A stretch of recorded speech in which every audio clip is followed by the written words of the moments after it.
Hey, it's 6 o'clock and we had an appointment at 6 o'clock. So guess what? We're locked and loaded and ready to go. My name is Tyrone Whitby. I'm a licensed real estate agent, just like you guys. I'm licensed in DC and in Maryland. I have a passion for teaching, training, and coaching. And actually my actual title is I'm with Keller Williams Preferred Properties in Upper Marlboro, Maryland. And I'm actually the director of productivity coaching.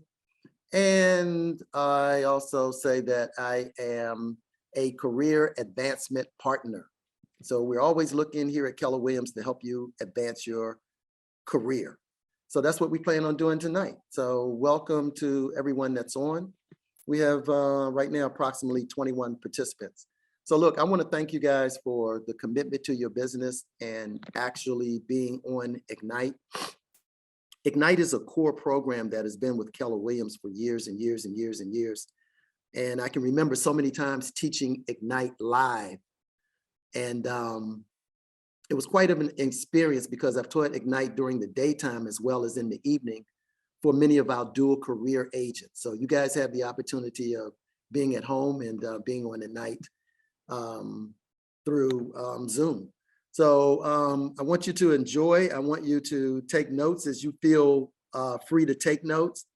And I want you to be in a position to actually be able to use this to help to build your business. One of the other things right now, please remember that we're in the fourth quarter of the year. So we're about to enter 2022. So I would just pose this to you as you may be taking notes, that type of thing. We're in November.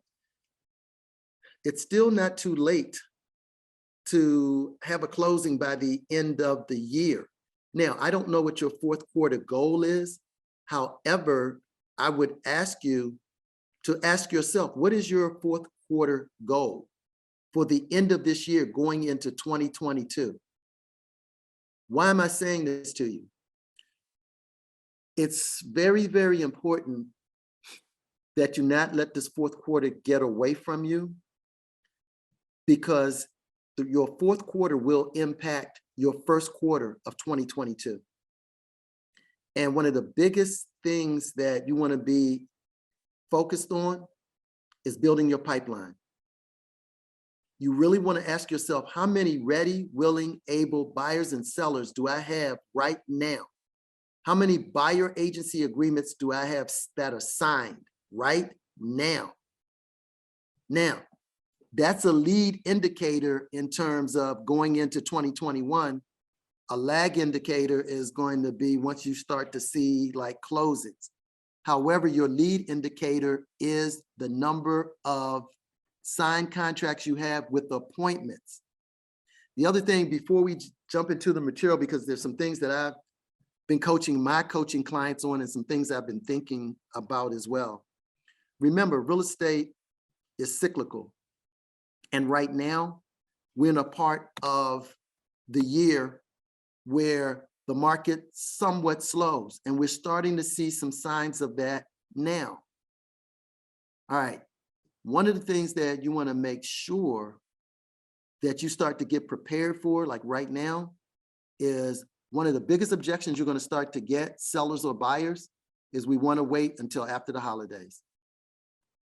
You want to get prepared to handle that objection. We want to wait until the holidays are over.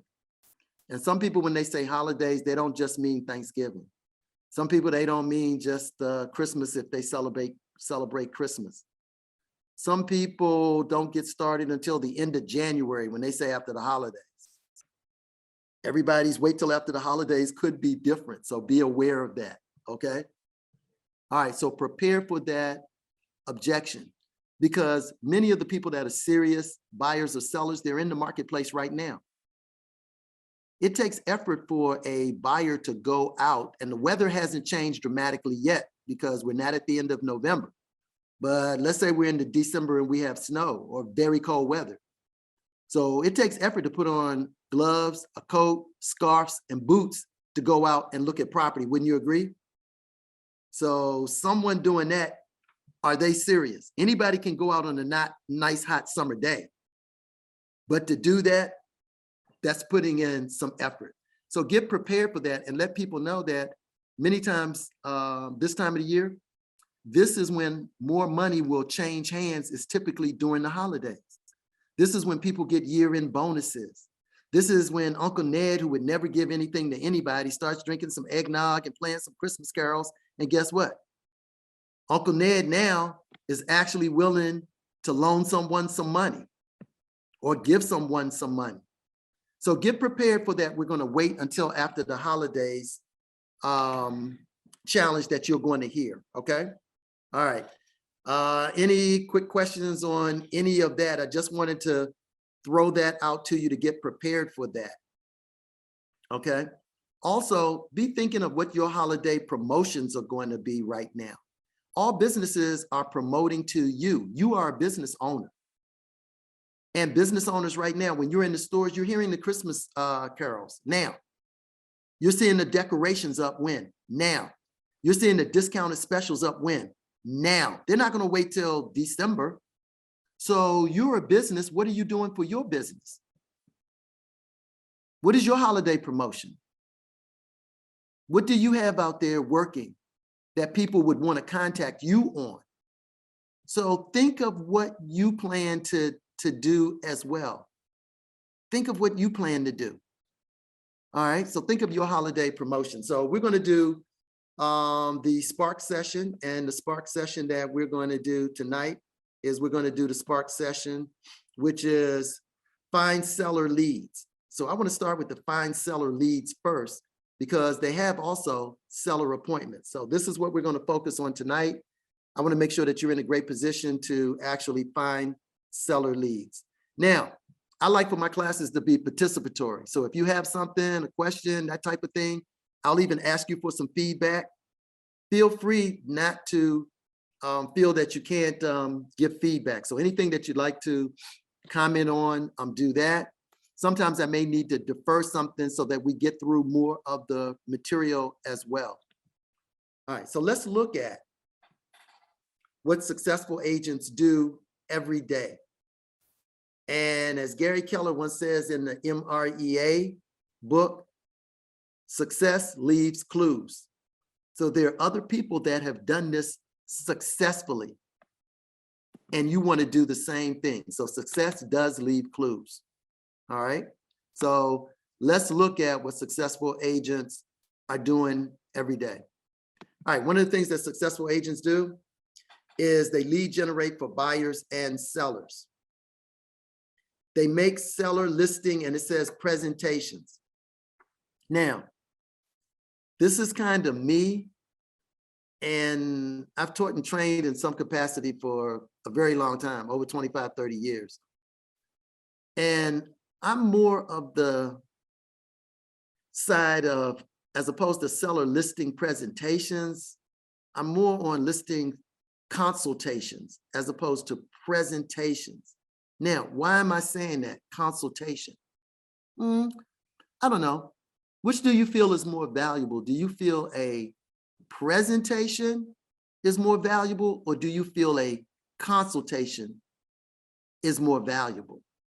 So that's, that's me saying that, because I believe if you position yourself to think of yourself as a consultant, you'll be in a much better position, because typically a consultant does what? A good consultant typically asks questions. A good consultant asks questions so that they can determine the needs of the client. Someone presenting typically is doing all of the talking. They're presenting. Well, if you're doing a consultation, you're doing a needs analysis to get listings. Okay, so that was number 2. Make seller listing. I'm going with consultations. Now, is there a presentation in there? Are you presenting? Yeah, there's some presentation in there. A big part of generating listings, and I'll say this as we go through this, and someone taught me this and it resonated with me. And I don't know whether you may agree or not.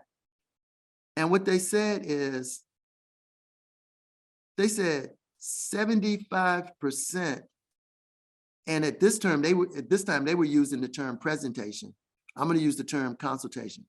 but 75% of your success on taking a listing is not your presentation, but your preparation. I'm gonna repeat that to you again. They said approximately 75% of your success on a listing consultation is your preparation and not your consultation. And that really is extremely powerful. Extremely powerful. So it's preparing before you go out on the consultation. That's huge. Okay. All right. We're going to dive into that a little bit further as we go on. I want to make sure too that this is getting, I want to make sure that we are recording this. Yes. Okay. It's being recorded. Great. Okay. All right. So let's go to step 3 now. Make buyer presentations and get listing. Make buyer presentations and get listings. Preview real estate. Since you're in Ignite, guess what you've been abiding by? Your daily 10-4. Anybody remember their daily 10-4 of what it is made up of? Give me one element of what your daily 10-4 is, because you guys are tracking this, right? Yes, make 10 contacts a day. Okay, thank you, Mariah. Make 10 contacts a day. Another one is what? How many people are you adding to your database? 10. 10. And the other was, how many note cards are you writing? 10, right? 10 note cards. And how many homes to preview? 10. Now, you can preview those homes online. All right. Let's look at well, you know what? I think maybe I should save that daily 10-4. I don't want to get deep in the daily 10-4. We'll get into that a little bit later. Okay. Anybody have any questions in terms of what they're seeing on the screen in terms of numbers 1, 2, 3, or 4? Are you having any challenges with that? Do you have any comments on that? Numbers 1, 2, 3, or 4. Lead generate for buyers or sellers. Make a seller listing consultation, presentation, and get listings. Make buyer presentations and get listings. Preview real estate. Okay.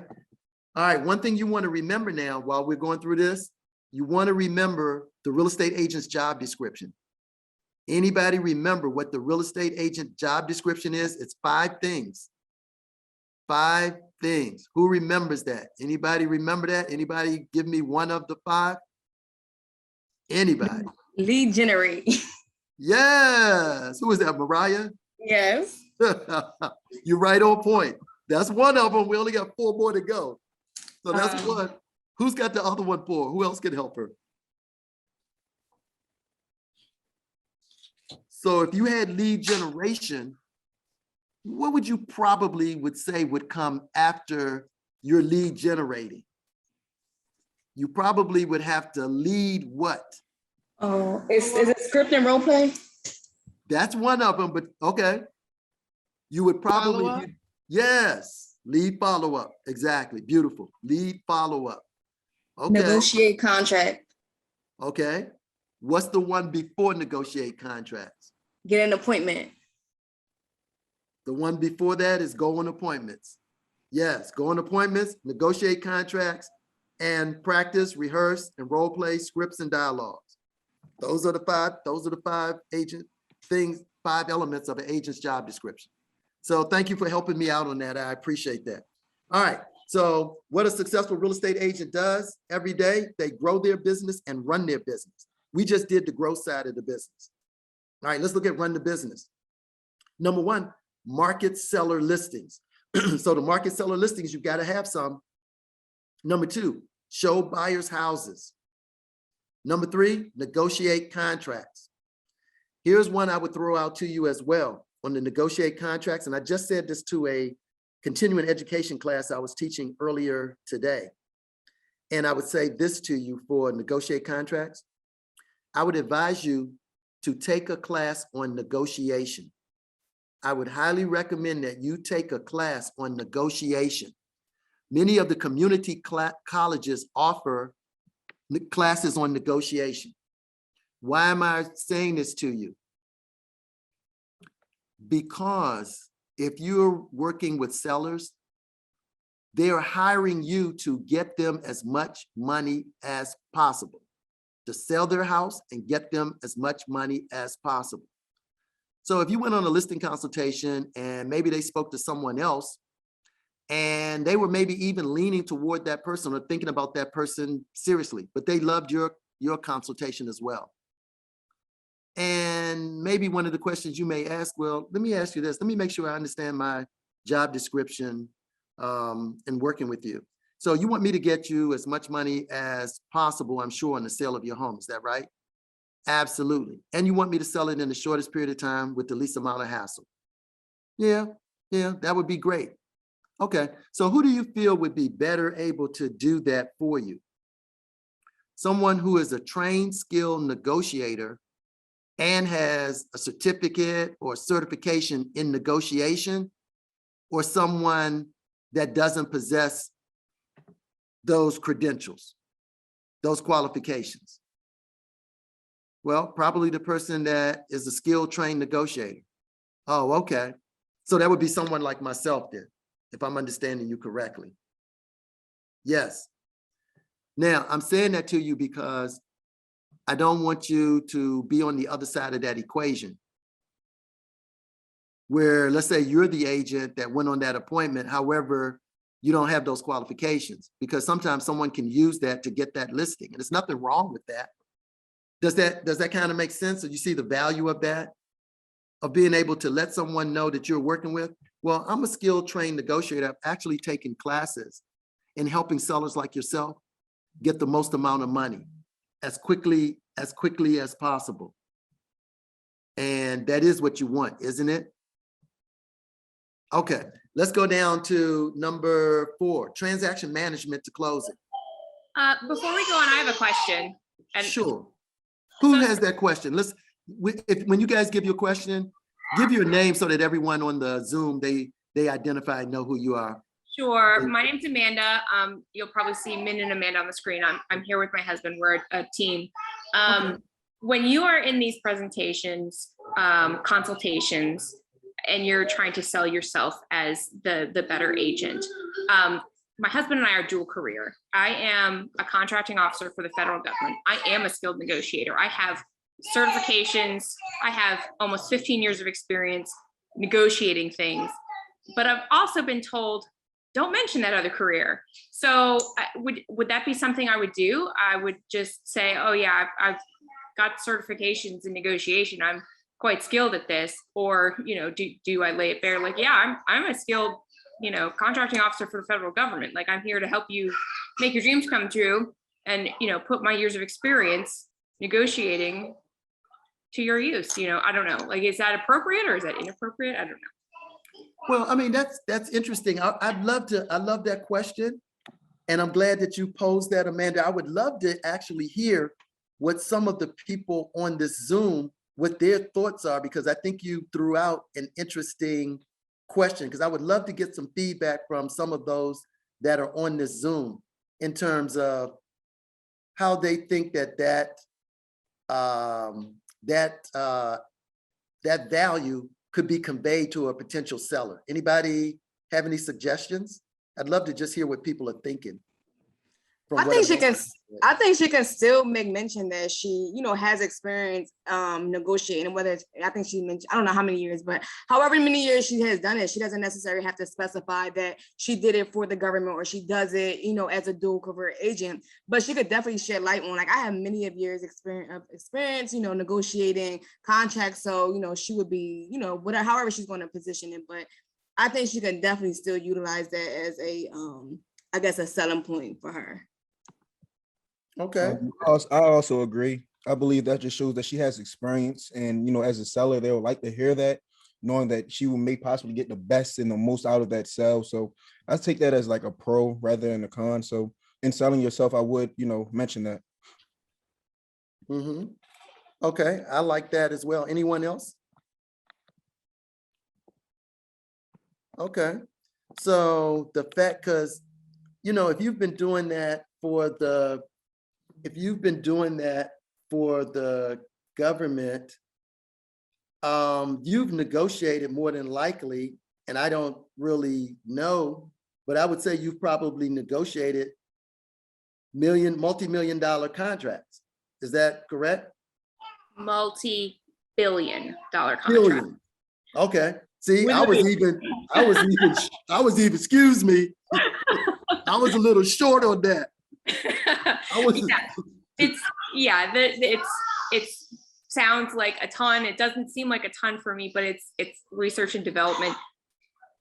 It's going to be a very different game negotiating houses, because I'm not going to be selling billion-dollar houses. I don't know if any exist, but I think the principles remain the same. You aren't going in looking for a win-lose. You're going in for the best value for your buyer or the best value for your seller. And I want to make sure that, that translates over. And I just want to make people aware that, like, hey, I can be an absolute bulldog for you. Like, let me do it. Absolutely. So you can actually, so most of you that are on here, you have a lot of knowledge and experience and other skill sets that you have acquired, because many of the agents that are in the business right now, many of those agents are in careers where they bring different things to the table. So you're bringing some of your past, skills and some of your past abilities to your current field of real estate. So never sell yourself short with that. And this is a great point, because some people, I think, undersell themselves in terms of what their other skill sets are and the wealth of knowledge that they can bring to a transaction. It doesn't have to be the fact that, guess what? It's only me doing real estate. Some people are in fields of medicine. Some people are in nursing. Some people are in the field of, and think about this, if you are somebody in nursing, you have to be someone that pays attention to detail, because if you don't, people die. Wouldn't you agree?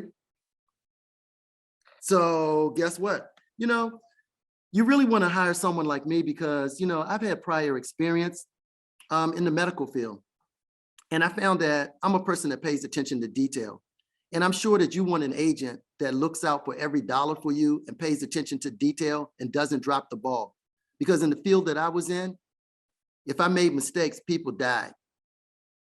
So I'm going to make sure that this real estate transaction doesn't die for you. So I'm the real estate professional that you would want to hire. That does make sense, does it? Okay, so that was somebody in medicine. Somebody else could be somebody that crunches numbers. People that crunch numbers, they don't make decisions on how they feel. They make decisions typically on what? Facts. So I'm an agent, in my past profession, I look at numbers every day. And if you want somebody that's going to be looking out for your best interest and net you the highest amount of money in the least amount of time with the least amount of hassle, and at the same time that has taken negotiation classes and has a negotiation certification, then all things being equal, who would you go with? Me or someone that hasn't done that? Oh, me. Oh, okay. All right, well, why don't you go ahead and authorize the paperwork, and I'll get a sign up for you this weekend. Sometimes you never know what it is or why someone will list with you. So never sell yourself short on past experiences and past skills. I hope that comes through. So, I mean, that can be very, very effective. All right, next thing, transaction management to closing. Interesting. One of the things that I'm a believer in, and I know sometimes it can be tough, is Keller Williams constantly talks about in the MREA, they talk about 3 things: leads, listing, leverage, in addition to a whole lot of other things. Especially if you're a newer agent, if you can bring leverage to the table, that's huge. To be a new agent and bring leverage to your business quickly, immediately, you don't have to do everything. Sometimes it's better to have that delegated out. And yes, you may have to pay for that service, but think about it. If somebody is handling your transaction management, then that's a lot of paperwork that you're not dealing with, right? A lot of paperwork you're not dealing with. So it allows you to do more of what's your number one job description over here? What? Lead generation. So it allows you more time to lead generate. Would you agree? You can put a thumbs up in your, wherever I see your face. Go down there. Somebody give me a thumbs up now. I got to get at least 1 thumbs up. Where Mariah at? Mariah, hook me up. I know I can depend on you. There you go. I got 1 thumbs up. All right. So explore the possibility of transaction management to have your transactions managed, even if you're new. I would highly recommend if you do that right off the break. Because a lot of agents will say, well, I need to at least know how to do it. Well, I drive a car. Do I need to know how my car runs? Or do I need to just get from point A to point B? Okay. Now, that's your call. You may not do that immediately, but take a look at it, see what it costs, that type of thing. Most agents, typically, especially once many of your mega producers are at that level, and even agents that aren't. So I'm seeing more newer agents come in and they're getting transaction management right off the break. Okay. All right. Vendor management. Here's another one. What is vendor management? It would be like the business partners that you have, title representatives, termite inspection companies, home inspection companies. You've got people that do general contracting. Many times they know about homes that are going to go on the market before an agent would know. Because some people know I can't put my house on the market because guess what? I need to have the roof fixed. So I can't put my house on the market. I've got to get the roof fixed. My basement gets wet. Guess what? I need a waterproofing company. So that waterproofing company may come out, do the repairs, and the seller says, well, the reason I'm getting the basement sold is because I'm getting the basement repaired is because I want to sell the house. So your vendor management. The other thing I would suggest to you quickly would be for you to make sure that you keep a list of vendors.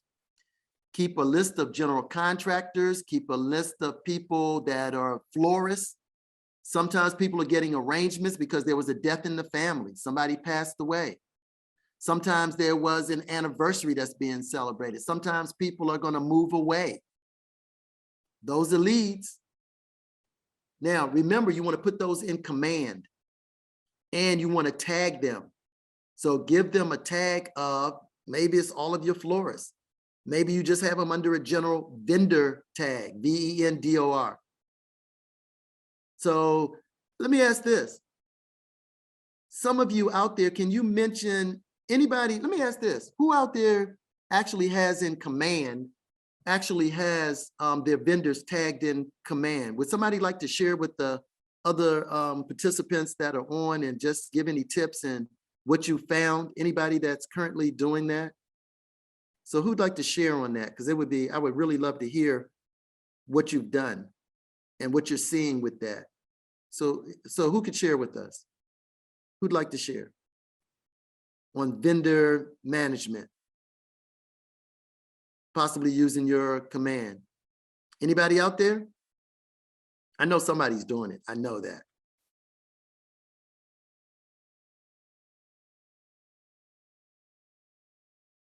Nobody? Okay. All right. Well, I highly recommend that. Okay, the next, number 6, set goals. Set goals. Now, we're talking about this particular spark is on seller leads. Okay, so here's a question I would ask you. What is your goal for the number of listings that you want to take each month. Some people never think of that as a goal. They come in and they practice real estate. Nothing wrong with practicing real estate, but how do we know if we're getting to where you want to be? Are we short of the goal? Are we on track for the goal? Are we exceeding the goal? And in order to know, we have to have a what? Goal. So I would say to you right now, going into 2022, set a goal for how many listings you want to take each month. I'd write that down. I wouldn't be just floating in the business. I'm just practicing. We need some goals. Goals give you energy, because when you don't want to make another call, you don't want to go out in the snow, you don't want to go out because it's dark, you don't want to be out on a Saturday or a Sunday, and you look at your goal and you ask yourself the question, am I going to achieve the goal that I've set for myself this month? And the answer may be no. Now, I'm not going to get into your big why, but I would recommend that in your MREA book, and I was trying to see if I could just flip to your big why, go to your big why. Also, let's back up your Ignite with the MREA, and a big part of your seller lead generation that we're covering right now starts on page 97, the 3 L's, leads, listing, and leverage in your MREA. So you might want to reference page 97 in your MREA. Okay. All right. So set your goals for 2022. Let's drop down to something else. Let's now move to compliance and risk management. This is something that I see, unfortunately, a lot.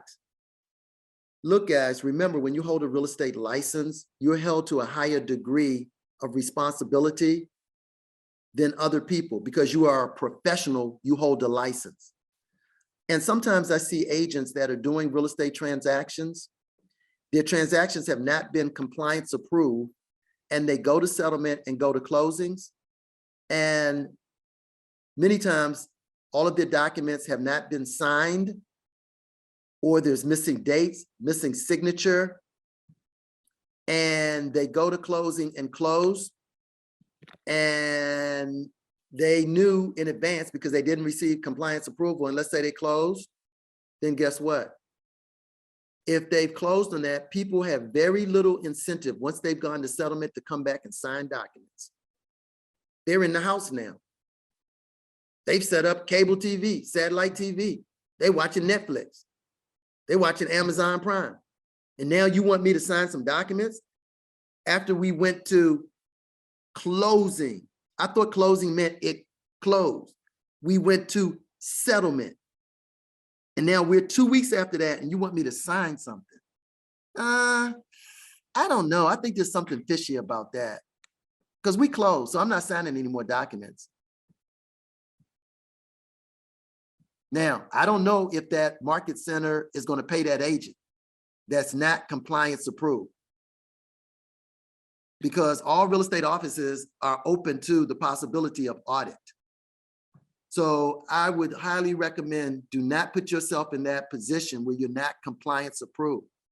And a lot of times I see that happen because agents wait till the very last minute and they're pulling the documents and pulling everything together on a ratified contract 2 days before closing.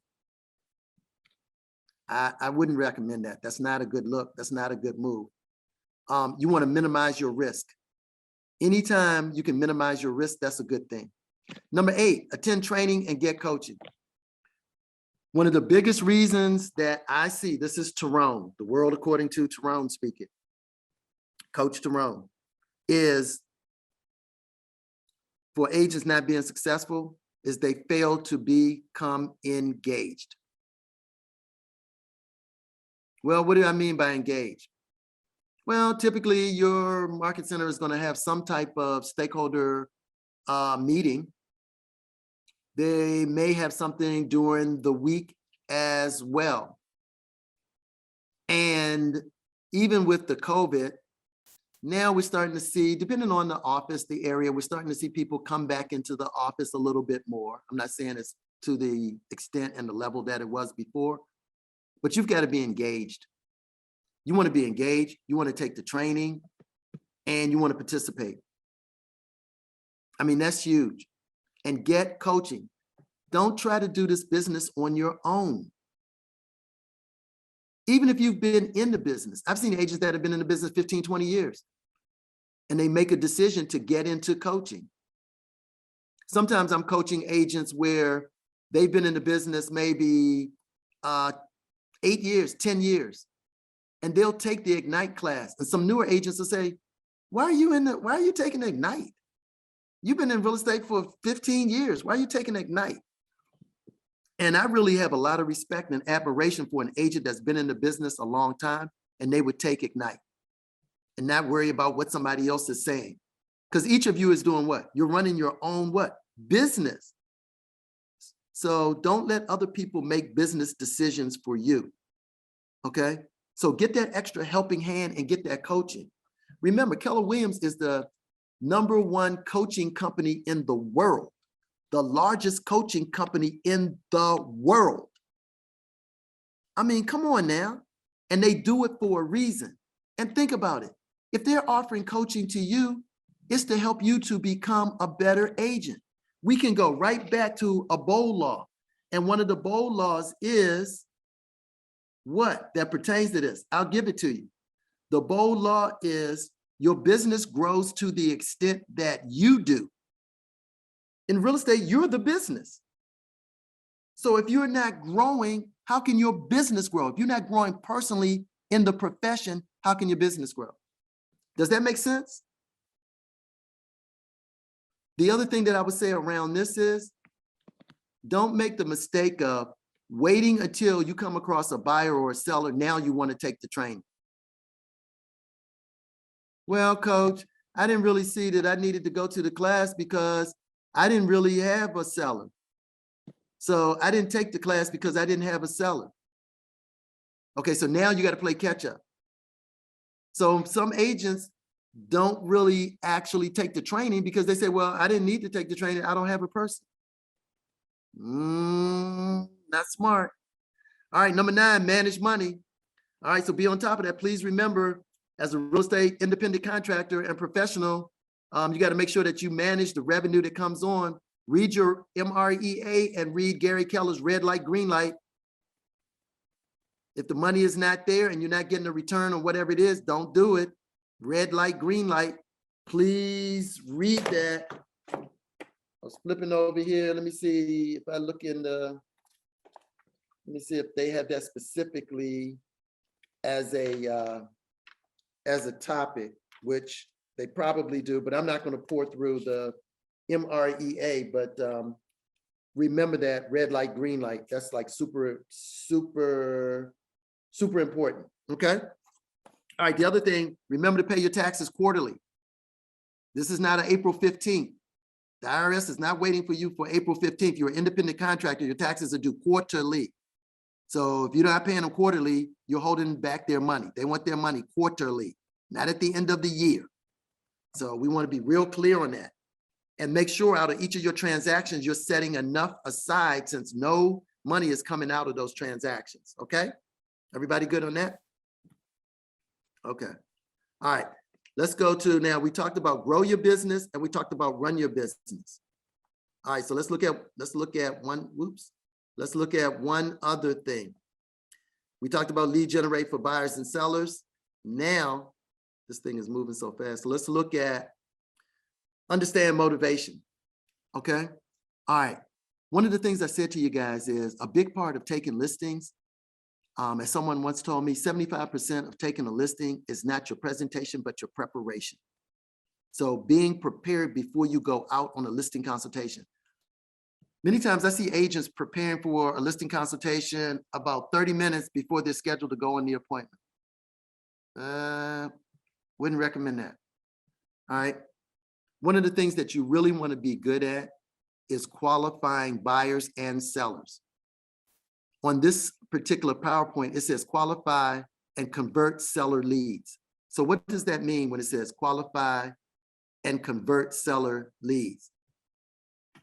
Who wants to share on qualify? What does that mean to you when it says qualify and convert seller leads? Let's just deal with the qualify part of that. What would that look like? What do you think that would look like? What would that look like? Anybody? I guess getting in contact with them and determining their reasoning or motivation for wanting to sell. That's the qualify. That's huge. And to see, do they qualify for you to take them on as a client? Just because you have an opportunity doesn't mean that it's the right opportunity. Some agents think that any opportunity is the right opportunity because it is a opportunity. So let's look at this real quick on client qualifying. You want to qualify sellers just like you would qualify buyers. You wouldn't let a person just not get qualified because they're a seller. So what are some of the questions that you could ask people? Anybody? To see, are you willing to take them on as a client? Anybody? What are some of the questions that you could possibly ask? Do they know how much they owe on their mortgage? That's certainly one, because that affects what they're going to net, right? So what's another one? Why are you selling? That's huge.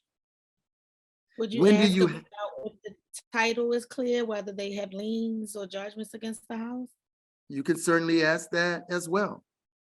When do you want to move, or when do you have to move? That's timing. All right. How long have you lived in your present home? Well, it gives you an idea of when that person bought that house and where the market is when they bought and where the market is now. What about, is there anybody else that's going to be a part of the decision making? Absolutely. Sometimes agents will go out on a listing consultation and you spoke to one party on the phone. Maybe it was the husband you spoke to on the phone. You didn't speak to the wife. And let's say that the appointments get scheduled and the wife isn't there, you keep the appointment. Okay, guess what? They can't sign the listing agreement because if the wife is on that deed, they need her signature, right? So that means you're going to have to come back. And in the meantime, the husband is going to need to interpret your consultation. Now, is it going to be done just as you gave it? Probably not. And sometimes when you don't have the other party, sometimes you have no idea why you didn't get a call back. It could be something as simple as, well, the agent came out and she was really good. And I thought she could really help us sell the house. And she was mentioning the fact that she does these elaborate open houses and she has like the little cookies there and a little music in the background and the house is smelling nice. And, she exposes it to other agents and possible buyers. Look, honey, I told you that I don't really like that. And I don't really want anybody coming in the house and we're getting close to the holidays. And I don't really want all of that. I want somebody to sell the house, but I don't want an open house and I don't want any of that.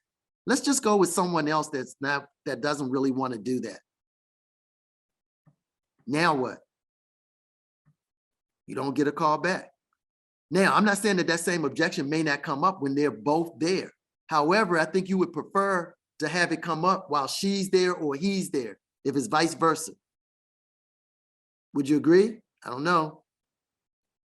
So going on now, sometimes is it unavoidable? Yeah, there's certain circumstances. I just wouldn't make a habit of that.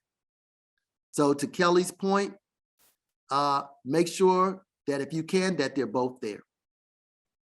Okay, here's another question. What improvements have you made to your house? Who else are you talking to about the sale of your house? Are they talking to any other real estate agents? Would you rather know that before you went on that appointment or find it out while you're on the appointment? Okay. All right. Sometimes a good question is what other source of funds do you have available to you? Well, why would you ask them that question? Well, do I have a person that has to get every nickel out of this house? But if they came in, the offer came in $2,000 short, they just can't do this transaction. Or, well, we have some other funds, so, that's good enough. That's going to allow us. We're like 98% of the way there, what we wanted to net. So we're good. We have some other monies. Okay, so what other source of funds are available to you? Just out of curiosity, let me ask you guys this. How did you guys arrive at your price? So what do they want? Well, my neighbor said that she got everything that she wanted. And I was looking at one of the, I was looking at CNN, and on there they were saying that the housing market is through the roof. So we just based it on that. Oh, okay. How much are you guys looking to walk away with in your pocket? That's a very important qualifying question. Very important. Now, this is me, along with it, because I'm sharing just some of my experiences from teaching, training, coaching, and being in the industry. And I'm not saying you have to do it this way. However, what I say to a lot of my coaching clients is, I really wouldn't be out on a listing consultation, and I have no idea what you're looking to walk away with in your pocket. Because I can run comps, I can do a bunch of that, and my comps could be right on, could be perfect. And I present it to you and say, yeah, I think you'd be able to net in this range and in here. And I have no clue. And you hear that number and you're like, what? And that seller snaps. Now, my comps were right on. However, I wasn't aware that they wanted to net more money. So it's a good idea to know that, because you're going to have a pricing objection when you get on that appointment, as opposed to going out on the appointment and getting ambushed. So I hope that makes sense. What are your major concerns in making a move? What's most important to you? Because I find most sellers, there are three things that are really important to them. And if they could choose one of them, they're generally choosing between pricing, timing, or convenience. I'd write that one down, because you can get fooled, because most agents always think it's pricing. It's not always pricing. Now, 75% of the time, is it pricing? Yeah.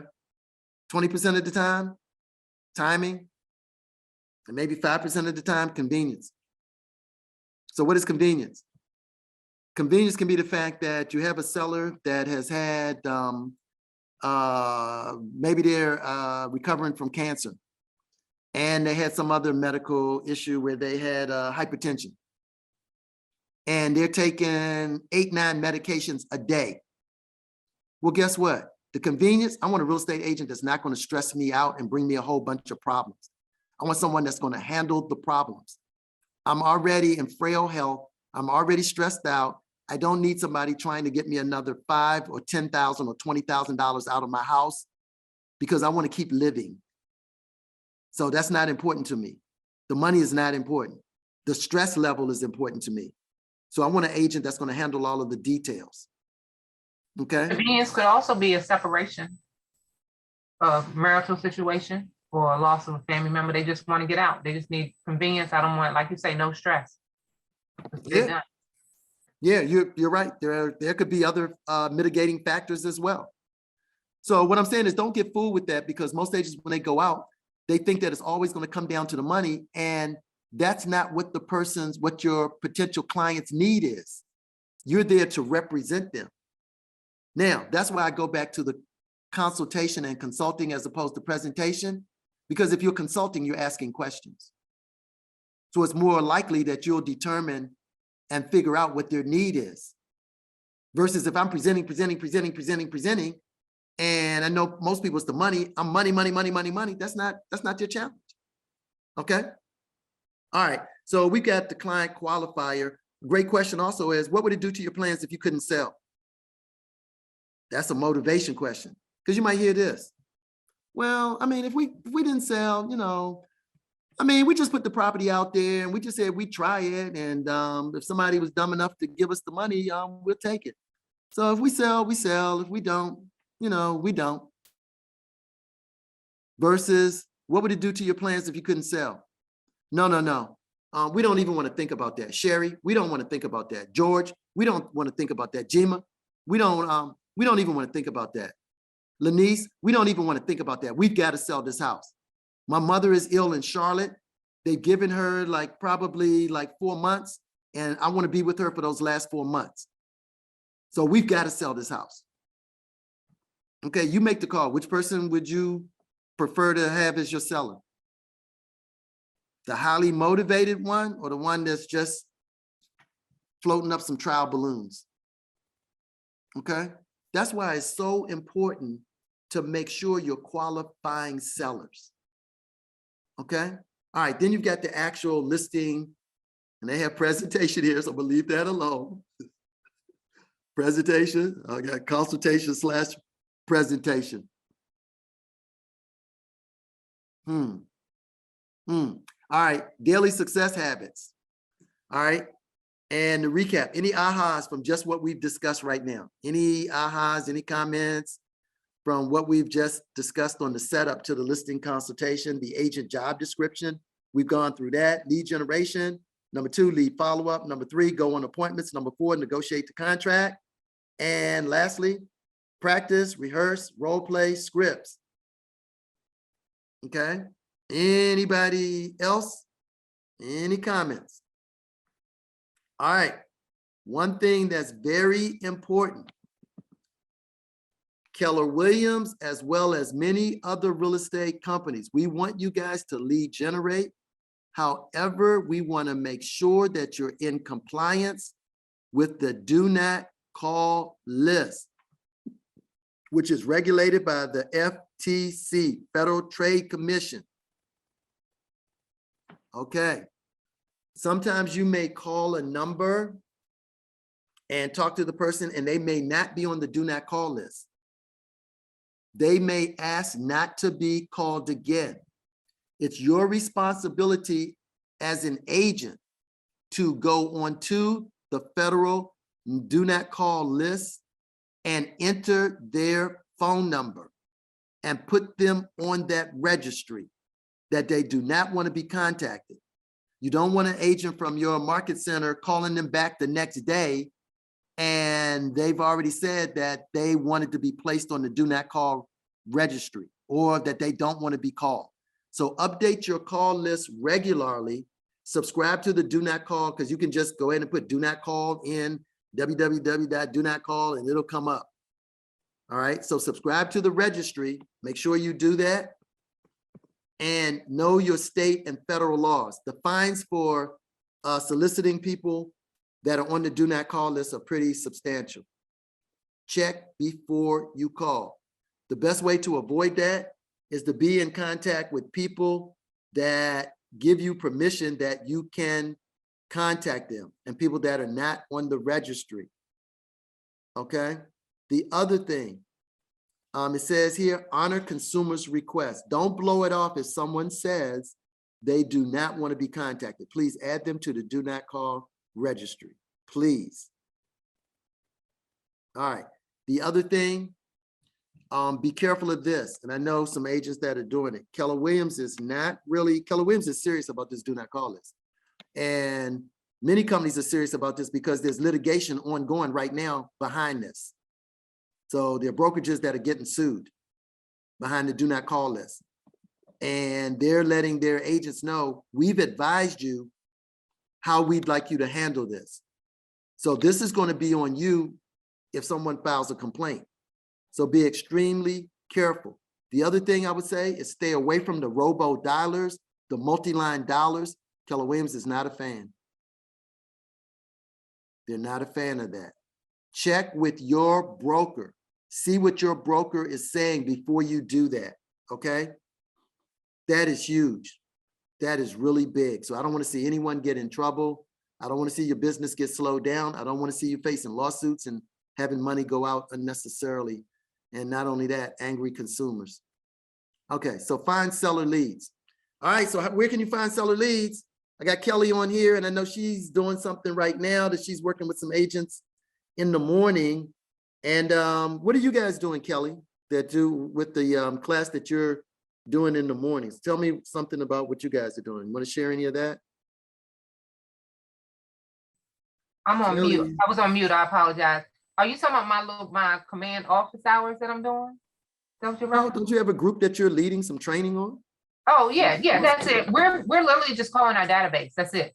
We're digging deep into our database to see who needs to take advantage of the current market, because a lot of people are struggling right now. So a lot of people versus letting their properties go into foreclosure or losing their homes, given them the opportunity to sell it and, you know, do so, whether they're downsizing if they're able to, or get into a rental for a couple of years while they get their numbers back in order. Okay. So now that the moratorium has been lifted, you're seeing that there's some people that have not made mortgage payments in 18 to 22 months? Yes. Yep. Okay. And some of those people know that they're not going to be able to keep the house? Yep. So they need to Okay. sell. So you're recommending that the group that you have go through their database, reach out to people. Now, you know, in Ignite, you have the Ignite scripts, and they go through many different scenarios in terms of you as an agent, in terms of contacting your database. One of the things that I would highly recommend to you guys is to master the Ford technique. F as in Frank, O as in Ocean, R as in Robert, D as in Damien. The Ford technique. All right, what does the letter stand for in Ford? What do the letters stand for? Anybody? Gemma, you're muted. Is it fiduciary? Family. Oh. Somebody said the first letter, somebody said the F. Fiduciary? Okay, the F is family. Gotcha. That's okay. Occupation. Occupation, recreation, recreation, and And dream. dream. and dreams. Ford technique. One of the oldest methods of connecting with people. Family, occupation, recreation, dreams. It is extremely effective. Extremely effective. I don't know if there's anyone on here that would like to share that has used the Ford technique, and maybe they want to share a situation that they had. Anybody want to share, would like to share using the Ford technique of what you found, and if you do like it, anything you'd like to share with those on the Zoom tonight? This is Kelly again. I can share because, I just came back to the industry kind of during COVID full time, and it actually helped me reconnect to my database that I've been away from for so long. And many of them remembered me because my children were younger when I started real estate, and a lot of these people know me from them. And I still had my notes as far as a lot of them, but some of them I didn't. But it kind of triggered once we got started talking. So I would just ask about family, and they will lead into tell you about their family if you don't remember who their family members are, because people want to talk about their family all the time. And then again, through COVID and what's going on right now, just asking what are they doing for fun, right? And how's work going? Has any changes happened over the last 18 months with regards to their work? And also, then what do you foresee in the future for you? Like, what would you like to do? What would you, once we get back to whatever the new norm is? So that just basically goes through, because a lot of people don't know what to say, or they feel like they're asking a lot of questions. However, if you make it conversational, family, occupation, recreational, and dreams, that's a simple conversation. So it's not seeming like you're checking off a list, but in your head, you're like, okay, I'm talking about their family. Okay, did that, occupate, and then just roll it through as a conversation. Okay. Okay. So it's interesting because that Ford technique is actually a script within a conversation, really, if you really look at it. So it's a conversational script. All right, so your database. Please don't overlook your database, because here's what a lot of people do. I hear this. Well, coach, you mean you want me to bombard the people in my database? You want me to bombard them? No, I want you to come from, with Keller Williams, we always come from what? Contribution, right? So you're going to come from contribution to help them be aware of what's going on in the real estate market, what opportunities are out there, what things should they look out for. So don't avoid your database. Basically, And many people will say, I'll ask an agent, how many people do you have in your database or in your SOI? I won't even say database. I'll say your SOI, and really it's your data bank, BANK, your data bank. And they'll say, oh, like I talked to an agent the other day and I asked her how many people were in her sphere of influence, and she said 25. It's gonna be hard to be successful with just 25 people. So I said, well, how many people are in your phone? She said, oh, probably about 700, 800. Well, guess what? That's your SOI, that's your sphere of influence. Now, I'm quite sure we all have bad numbers in our phone where we just have people by our first name. You know what? Sheila. You know what? Cynthia. No last name. We don't remember where we met them, any of that, but they're in our phone. So it gives you a great opportunity to clean up your phone. Like right now, getting toward year end, you're in the fourth quarter, I would make it a point to go through your phone. Those people that you just have a phone number for and a name, I would make the call. Basically, Kelly, I'm gonna role play this with you, okay? You there? Yes, I'm here. Okay, Kelly, you're gonna be the recipient and I'll just be the agent. Now, your number is in my phone and all I have for you is Kelly. I don't have any notes. I don't have anything. I don't even remember. So here we go. I'm gonna ring you up. So ring, ring, ring. Good evening. Hello, Kelly, thank you for taking my call. Kelly, this is Tyrone Whitby. And the reason I'm giving you a call is I have your name and phone number in my phone. And Kelly, I'm embarrassed to say, I don't remember where we connected, but obviously it was important that I save your number. I don't know if you have any numbers in your phone like that, but I'm in the process of cleaning up my phone. And I'm embarrassed to say, I don't remember where we connected. Just out of curiosity, I am in real estate. So were you ever doing a real estate transaction, Kelly? You don't have to say yes. You can say,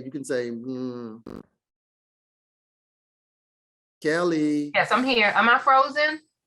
Am I frozen? I don't see frozen, but I can hear you. I didn't switch over to see you, but I Oh, can hear okay. you. Okay, yes. Yeah, it was about 2015. 2015. And what were you thinking about doing? Were you looking to sell or were you looking to buy? I was looking to sell my single family home and move into a condo in Bowie. Wow. And I'm wondering, do you remember our actual conversation? Well, I kind of put it on hold. I told you, that I wasn't necessarily in a rush. And honestly, to be honest with you, Tyrone, I still haven't moved. Life happened and then COVID happened. So I'm still in my home in Bowie. I'm still in my single family home. Okay, I can certainly appreciate that. Just out of curiosity, do you have any plans to still realize that dream and make that move in the future? I do, because I'm tired of doing this yard work. Okay, so my number, do you have my number saved in your phone, just out of curiosity? Could you check? I do, but I didn't know where this was, where from, but yes, it rings a bell now. Wow, I'm so happy that we reconnected, because I'm gonna be honest with you, I was a little fearful of even giving you a call, Kelly, because I didn't remember when you and I had connected. But here's what I'll do. I'm gonna promise to do a lot better job of making sure that I'm in communication with you. I'm not going to bombard you. However, what I'll do, would it be okay if I kept you abreast of what's going on in the market in terms of anything that could help you save money when you purchase? Would that make sense to you? It does, Tyrone. Actually, I would love to be in my home by spring. So if you're still actively selling real estate, I would actually like to see what I need to do to move by spring. But I know I don't want to move through the winter months. I just don't. That cold, frigid air, I can't do that. But I would like to move by spring. Okay.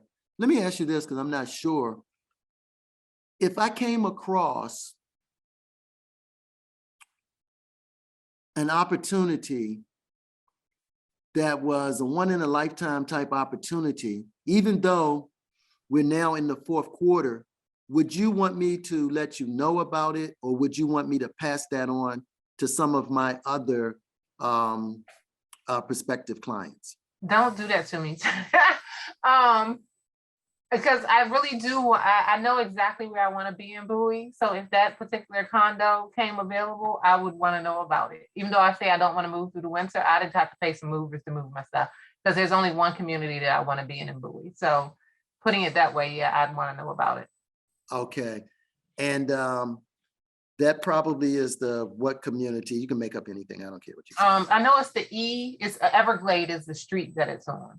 Okay. All right. Well, I'll tell you what, when I hop off with you, I'm going to make sure that I have your complete contact information so I can make sure I get that information to you. What's the best email address to get that information to you, Kelly? yourregal@gmail.com. Okay. And is this the best number for you? That's my lifeline, yes. Okay, beautiful. So let me take that down. And I want to make sure you have my contact information, and I would then give my contact information to her. What's the very next thing that I'm going to do? I'm going to put her in the command database, and I'm going to put her on probably a smart plan. And I'm going to be in contact with her. So using that 4 technique. Now, what she and I just did is we did role play scripting. That was scripted just in terms of cleaning up your database. So I'd like anybody to share, because I know a lot of you are in that space right now. Anybody that has a phone, you have phone numbers in there where you just have a person's phone, first name, and you don't even know where you met them at, I'm sure. Any witnesses? Somebody speak up on here. Somebody now, come on. We're on here to help each other. Somebody, come on. Is there one? Is there one? Come on. Somebody raise their hand. Leslie raised their hand. Is that how you say it, Leslie Williams? Yes. All right, talk to us, Leslie. So I put phone, I've had the same phone for about 3 years. And in between these past 3 years, and maybe in 6 years, but however, whatever the case may be, I went through my phone when we were doing the lead generation. And I realized I don't know half the people in my phone, but except for it was people that I did work with previously. So I have a lot of first names or maybe just an initial and the phone number, and I don't know who they are. All right. And you've started to call some of those people. Not the ones that I don't know who they are, because I didn't exactly know how to introduce myself, but I'm going to take your lead on that after just watching the role play. Okay. All right. Well, great. All right. So yeah, so put it on yourself. I'm a little embarrassed to tell you that, Leslie, I don't even remember where we met. However, I did save your phone number. So it must have been important that I saved your number, because I don't save everybody's number to my phone. So I'm just trying to figure out where we connected. Let's say that it wasn't real estate related and she doesn't know. So, well, let me ask you this, because I belong to Toastmasters. Were you a member? Are you a member of Toastmasters? Maybe we met at Toastmasters. No? Okay, well, my church is XYZ Church. Do you attend there? No. Okay, well, I do work with and help out a nonprofit that feeds the homeless, and we got a big event coming up for Thanksgiving dinner, and I serve every year to feed the homeless Thanksgiving dinner. So were you participating in any of the nonprofit activities? No. Wow. I can't. Well, let me ask you this. Leslie, do you own or operate a business of your own? Let's say that they say, well, you know what? I do on the side, I do make, I have a candle making business, and the aromas are just out of this world. Really? Wow. Leslie, let me ask you this. Would you be offended if I gave exposure to my database to your business of making the candles? Let me ask you this. Would it be possible for you to maybe do a holiday promotion and maybe have offer my clients? I've got over 250 clients in my database, or potential clients or potential leads in my database, or people. You don't have to say clients because all of them are not clients. And could you offer them a holiday discount of, say, maybe, I don't know, 10 or 15%? Okay. All right. Everybody's looking to expand their business, right? So Leslie, are you looking to expand your business? Yeah. What's the answer? Yes. Okay. Yeah. So, let's do a win-win situation, because I would love to be able to bring my database some additional value, especially during the holiday seasons. And if you'd offer that discount coupon, I'd love to promote that to my database if you're okay with that. And we can get together on that. Does that make sense? Why don't we do this? Why don't we set up a time, say like maybe only 15 minutes, where I get the opportunity to meet you face to face, because I had your number in my phone and I couldn't remember where we met. And let's see if we could both collaborate and make some families happy during the holidays. Does that make sense? Is that okay with you? Okay, guess what? You just got an appointment. Okay. Right? Yes. From just a phone number and a name in your phone. You don't even remember the person. However, now we have an appointment, from nothing to an appointment. So how many of those opportunities are probably present in your phone? Let me give you another statistic real quick, or give you a stat. NAR stat. In your phone, 5% of the people in your phone will do a real estate transaction in any given year. If you've got 200 people in your phone, 5%, that's 10 transactions. You've got 400 people in your phone, 5%, that's 20. You got 1,000 people in your phone, 5%, that's 50 transactions that are in your phone. So guess what? You have transactions that are sitting in your phone right now. Your job is to do what? Find them. Find them. Is to find them. Okay? So that was just a little script in terms of helping those people. And remember, you're coming from contribution. So we're coming from contribution. So that's a little bit on your database. So don't be fearful of diving into your database, because you want to start with the people that know you, like you, and trust you first. And their only job after that is for them to remember you, versus starting with people that don't know you, like you, trust you, and they got to remember you. Make sense? Okay. Yeah. Okay, beautiful. Okay. All right. We've got open houses. I think open houses are underrated in my opinion.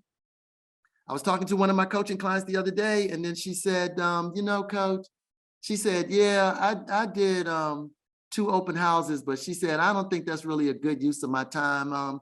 I'm going to do something else. So I said, really? So I said, tell me about it. Well, the first one I did, you know, it really rained that day. And, you know, I think we got like maybe 2 people. And then the other one, we didn't just really get a lot of people. So I don't think the open house things works. And you've done a total of how many open houses? 2. And she says it doesn't work. Okay. We have another coaching client that held an open house, had a lady come into the open house, didn't have an agent. The lady was already pre-approved up to $750,000. No agent. Walked into the open house. Our agent reconnected with her, got her contact information, and after the open house, connected with her. And now this rarely happens. This rarely happens, but it played out this way for her. The buyer wound up buying the house that she held open. The lady got relocated from out of state, had to be in something within 30 days, and wound up $750,000 already pre-approved, and buys that house. That happened to me, Ty. That happened to you? Yes. So What was your story?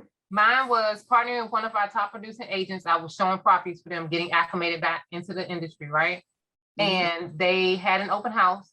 They forwarded the lead that came to the open house to their team. The lead had not followed up 4 hours after, before the sun went down. She said, I'm giving them to the sun go down. If they don't follow up, I need you to call them. They want to write an offer.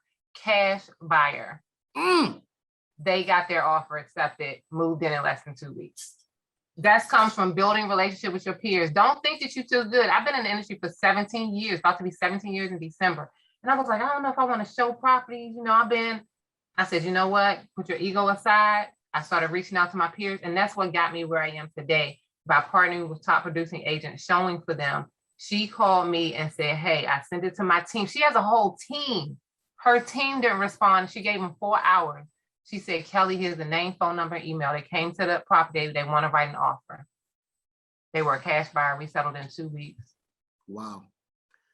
So don't sleep these open houses. And the other thing that I would say to you right now, be conscious of we're now where the time has changed. So it was fall back. So now it's getting darker a lot earlier. A lot of activity now on a lot of showings is going to be on the weekends, as opposed to a lot of weekdays, because people want to see what the neighbor's house looks like, what the community looks like, that type of thing. So many showings are now going to the weekend. Also with the colder weather, many agents that are outdoor knocking, they're going to have some of that scale back. Now, you can still hold an open house in all kind of weather. So really look at open houses and start to get some open houses on your schedule. Open houses attract sellers as well as buyers, because sometimes when you're holding a house open, you're actually being secret shopped. And some agents aren't aware of that, because someone may be thinking about selling their home and they go to an open house to see, how is this agent greeting people?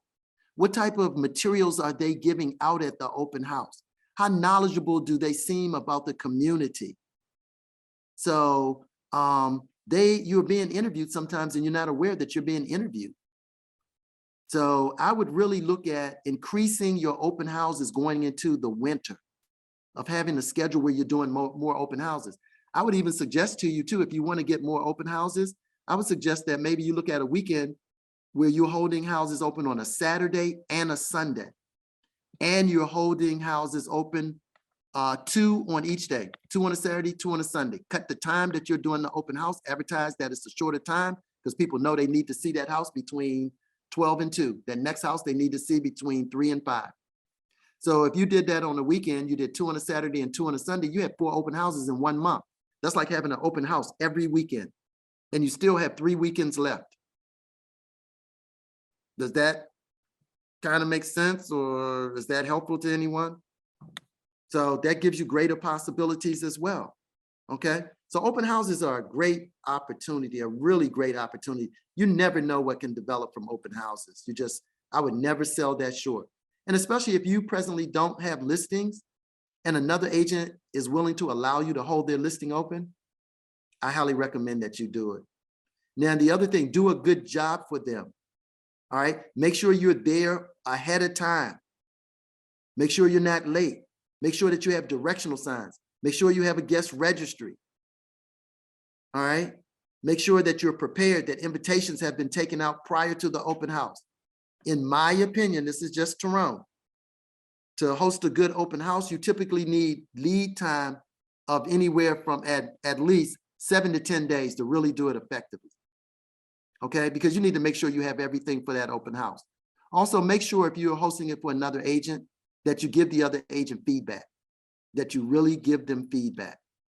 Okay, all right, so let's go over to your daily 10-4. We talked about that a little bit earlier, and somebody gave us what the daily 10-4 is, and it was 10 contacts made daily, 10 contacts added to our database, 10 note cards, 10 handwritten note cards.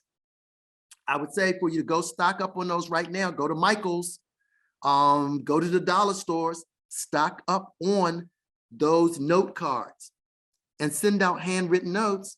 I know agents that do very well with that, because so many people don't have the personal touch anymore, and people really are excited and appreciative when they receive a handwritten note.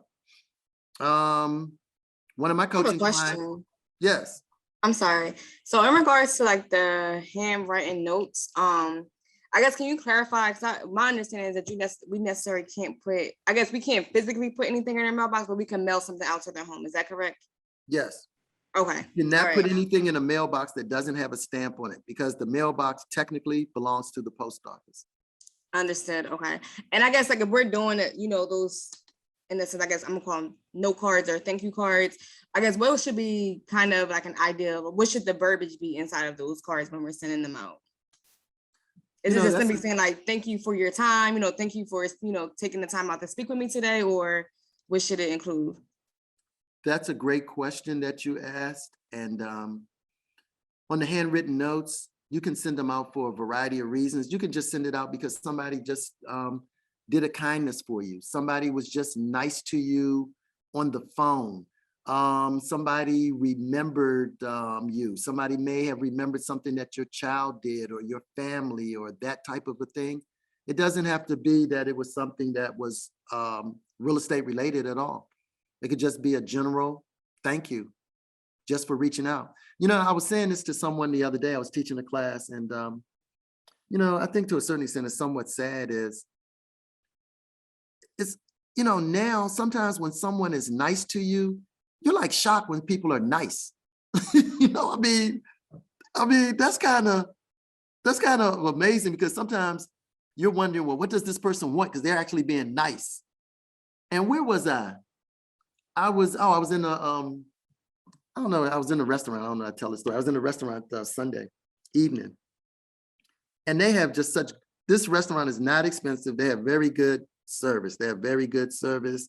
And it's not any fancy, ritzy, glitzy place, but they have better customer service than restaurants that are far more expensive. And it was just so refreshing to be somewhere spending your money and the people were nice.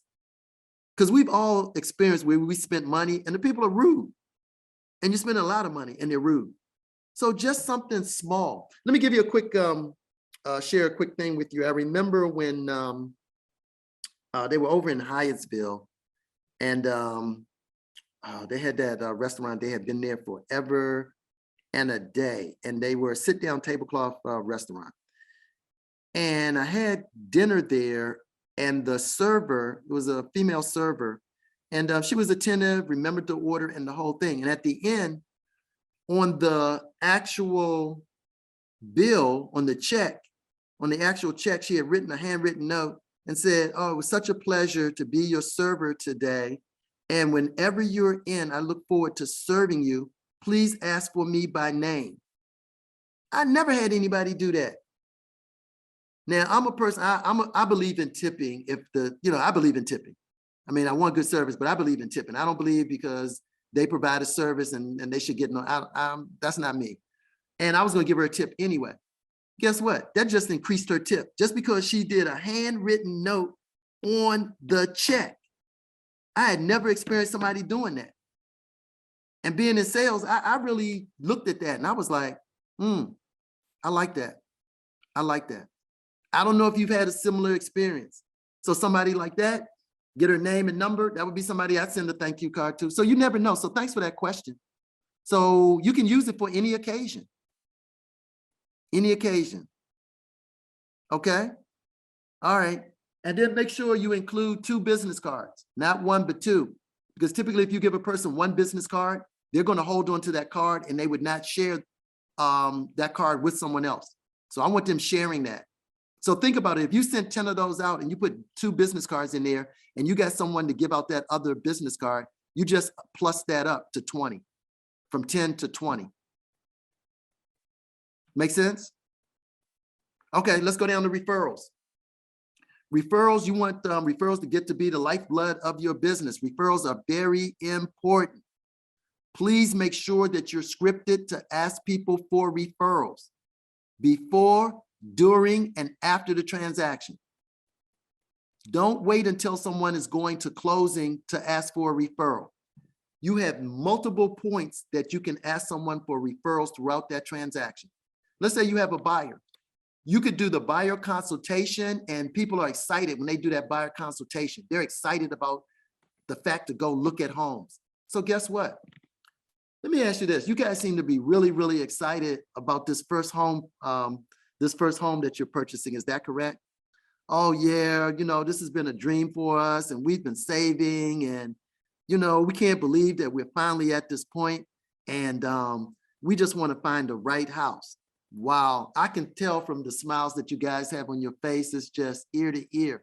Let me ask you this, just out of curiosity, who else do you know that would like to have that same big smile on their face that I could help today?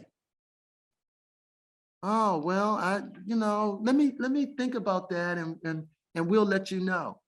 Okay, so let me ask you this.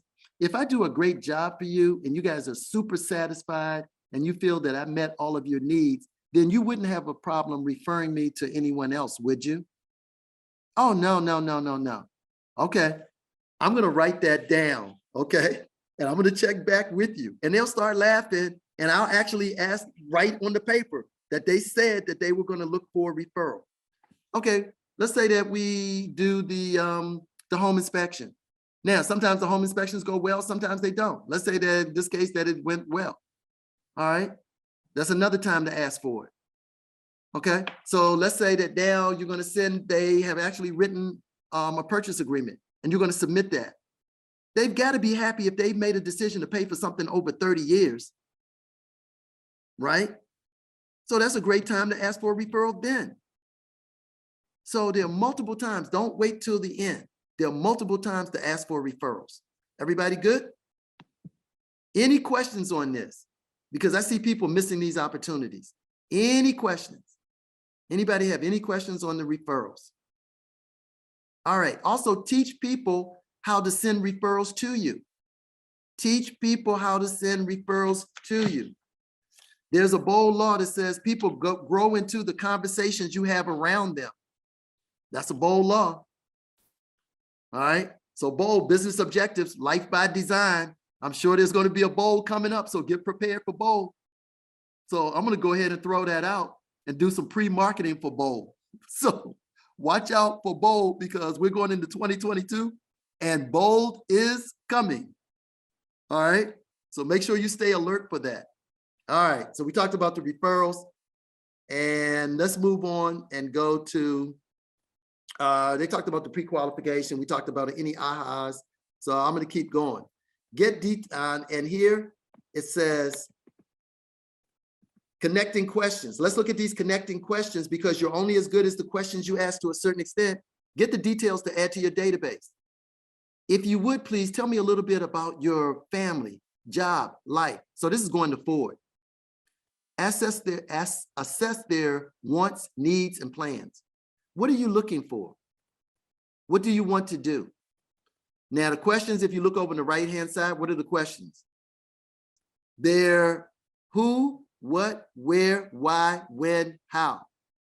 So these are considered what's called, and this is from a long time training class that I took back in the day, and they were called WOPEN. WOPEN. And I think it was WHOPEN, WOPEN questions, which stands for questions that people would need to give you. These questions will give you expanded information. These are not yes or no questions. These questions give you expanded information. So start practicing, drilling, and rehearsing on being able to deliver these questions. Where would you like to buy? Where is the home located? Why are you moving? When would you like to do this? Remember, we went through some of these questions a little bit earlier. Okay, I'm gonna keep pushing. All right, let's go to seller lead categories. What you're looking for, Gary Keller says you're looking for ready, willing, and able buyers that want to do business in the next 0 to 14 days. That's what Gary calls an A buyer. That's an A buyer. All right, what is a B buyer? Able, ready, and willing to do business in the next 15 to 60 days. Now, you guys have this information in your training materials from Ignite. A C seller, able, ready, and willing to do business in 61 days or more. All right, what is the action plan for an A buyer? What is the action plan for A buyer? Daily follow-up to secure an appointment for an A, daily. Let's look at the timelines now. That's it, daily. And you've got to get over and you've got to have a mindset change. Change the way you look at things and the things you look at change. So don't fall into, well, I don't want to bombard them. I don't want to call them every day. If you have someone that really is motivated and they're looking to do business, you need to call them daily. Call them daily until you get them, get additional information. You're going to have some action items that you're going to need to do for them and do them. All right, let's look at the B buyer. Put them into your database and call every 2 to 3 days, or at least at a minimum once a week. Let's look at your C. They're able, ready, and willing to do business in 61 days or more. Put them into your database and call them monthly. Any questions on this? Anybody got any questions? Any questions? Because I know some people have an aversion to these calls and the frequency of the calls. I However, was gonna say something about comments. mhm, One of our top producing agents said once that we get email, and I'm gonna speak for myself, I get an email from Dr. Martin Birkenstock every day and a text at least once a week. If they reached out for help, meaning they told you they want to do business with you, remove your personal feelings from it. They already told you they want to do business with you. Now it's on you, kind of like the role play we did where I just life happened, right?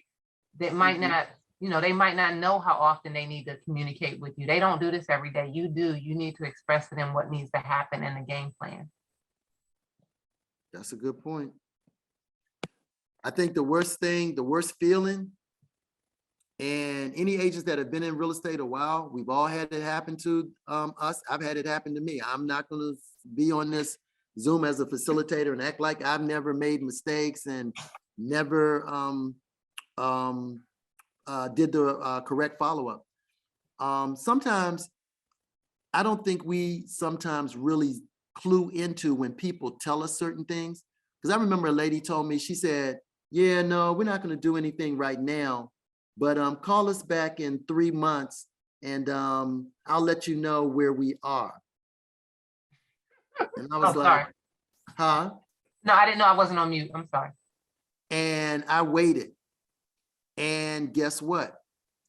I called her back and it was actually after the 3 months. And she said, you know, Tyrone, after we talked to you, we thought about it a little bit more. And my husband decided to take her early out because the money they were offering him, we just couldn't pass that up. And since we were going to be on a fixed income, we decided we would go ahead and sell. And actually, we actually sold our home 45 days after we spoke to you. Now, guess what? I didn't call to even check in with her. I should have been speaking to her at a minimum. I should have been speaking to her at least at a minimum once a month to lead up to that time that she said to call her back. Because I didn't know her husband was going to get her early out. She probably didn't know he was going to take that herself at the time that she spoke with me. And that's how you can lose money. And I've done that. Because sometimes when people ask you to get back with them, and sometimes people will give you a specific time, and if you miss it or you call back and they gave you that time, you'll find that they did exactly what they said they were going to do. I'm not going to ask, has anybody had that happen to them? I'm not going to look for any witnesses on here. I'll just be the witness for that one. Okay, I have done it. Please don't make that mistake. I have one quick question. Yes. So of course I've been cold calling, but one perspective that I gave a call to yesterday, she made mention that she's no longer selling, but she's looking for renters. So I did, I told her and I was like, I will follow up with her, next week just to see how things are going. But I guess in that sense, she didn't necessarily say like she wants to sell, but it looks like she's trying to do something with her property. But what would you recommend like for the follow-up for her? Even though I said I will follow up with her next week, but how often do you think that I should follow up? I think I would just continue to come from contribution and let her know the things that I'm going to do after I speak to her. So why don't I do this? Let me give you an idea of what's going on in the marketplace right now. I'm going to get that information over to you. I want you to take a look at it, and I'll reach back out to you after you've had an opportunity to look at it, and we'll discuss some things and figure out what the next step is. Does that make sense? Boom. Yes. All right. So I'm going to send it to her. Then she's expecting I'm going to follow up with her because I told her I would. All right. So then we're going to talk about that. Then I'm going to do something else. Then I'm going to follow up again. Then I'm going to do something else. And I'm going to keep taking her temperature until she's ready. Does that make sense? So just keep coming from contribution and keep following up. All right. Okay. So here's what I'd like you to do, because we've got an exercise, because I want you guys to really get some. It's great for us to be on here and we're talking about different techniques, but we've got to put these things into action. So right now, here's what we're going to do, because this says 5 minutes. So what I would like you to do, I'd like you to go to your phone, and any of the people you have in your phone where you just have a first name, you don't have a last name, you don't really remember who they are. Let's use that script that we role played earlier. Hey, hi, I'm Janet. Now, the key is when you call, all right, let's make sure we have a little bit of the script. I'm not getting deep into this because I want you guys to make the calls. When you start the call and you reach that person, whatever their name is, hey, Tyrone, thank you for taking my call. Start with that. Let's get that part down. Hey, Tyrone, thank you for taking my call, whatever their name is. Don't say, hi, this is whoever. Thank them for taking your call, because many times they don't recognize who you are. You may not even be in their phone. All right, so the thank you for taking my call, when you say hello, that's a greeting. The next words out of your mouth were thank you for taking my call. It's hard for somebody to be mad at you when you said hello. The next words were thank you for taking my call. Then identify yourself. This is Barbara. Now, you don't even necessarily have to say that you're in real estate. I may not even say that part. My name is Jackson. And Kelly, I have your number in my phone. And Kelly, I'm embarrassed to say that I have your name and your number, Kelly. I'll be honest, I don't remember where we met. But it must have been important, Kelly, because I saved your number. And Kelly, I don't save everybody's number. And then I would say, try to figure out, where do I know you for? Kelly, do you operate a business? Because I'm in real estate and I'm wondering, did we talk to each other in reference to real? Okay, so that's what we're going to do. There's your script. Don't worry about getting it perfect.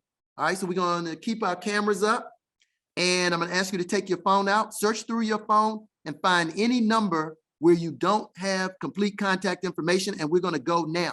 All right, that's the exercise. Let's go. And then we're going to come back together in 5 minutes, and we're going to debrief. And I guarantee you, some of you are going to have some very pleasant surprises. Very pleasant. All right, so let's grab those phones and scroll through your phone right now. Pick up your phone. I want everybody to pick their phone up right now. All right, all of y'all are on here like y'all are secret agents with no faces up and stuff like that. So it would be nice if you mute yourself and then pick the phone up. We'd like to look at you, see some faces on here, get to know some folks, and start making those calls. So let's go right now, okay? All right, let's make some money. We're on here, we're in the fourth quarter. Let's come from contribution to help some families. And I know that's what you guys want to do. So let's go right now. All right, then we're going to come back on.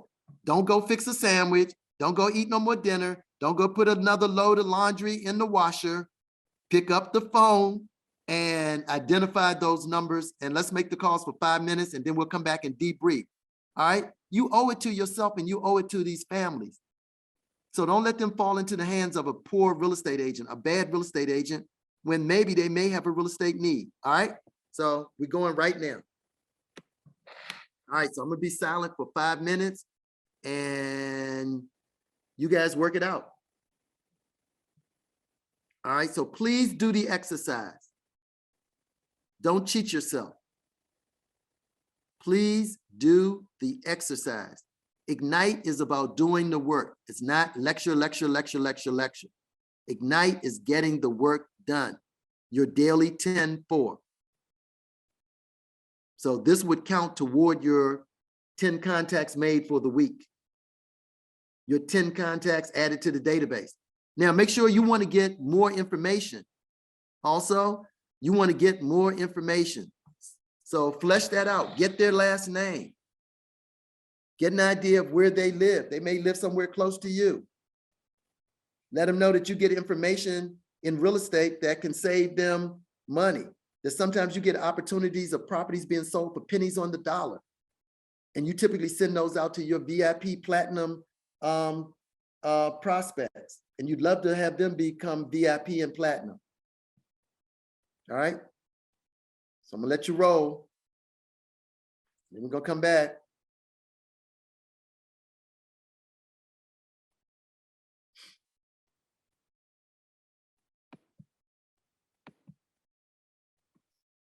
I wish somebody had that.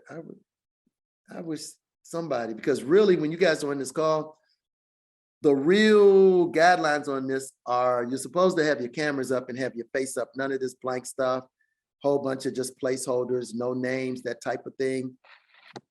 What's the bold law? How you participate here is how you participate everywhere. So play all in, get the most out of this experience. You know, we're all here to help each other.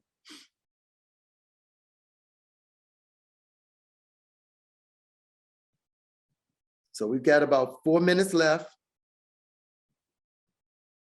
I'm going to count it down. I really want you guys to do this because you're going to be surprised. Many of you, you're going to be pleasantly surprised because I really want to hear what happened on some of these calls. Now, remember, you only got 5 minutes, so we're not going to talk to the person for 10 or 15 minutes.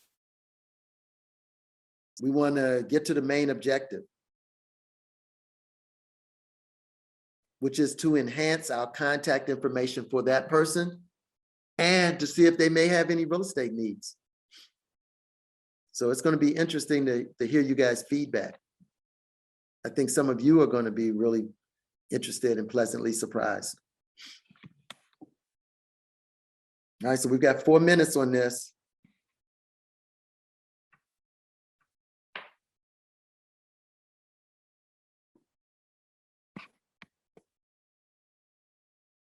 Look through that phone. Look at those numbers.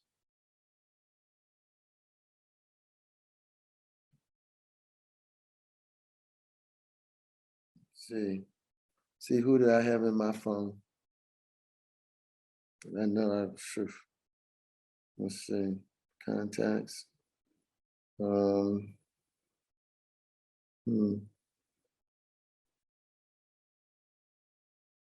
So who do you have? Who do you have? Who's in this phone that you don't know? You just have a phone number. You just have a name, and sometimes just the first name only. And you're looking to clean that phone up. Who?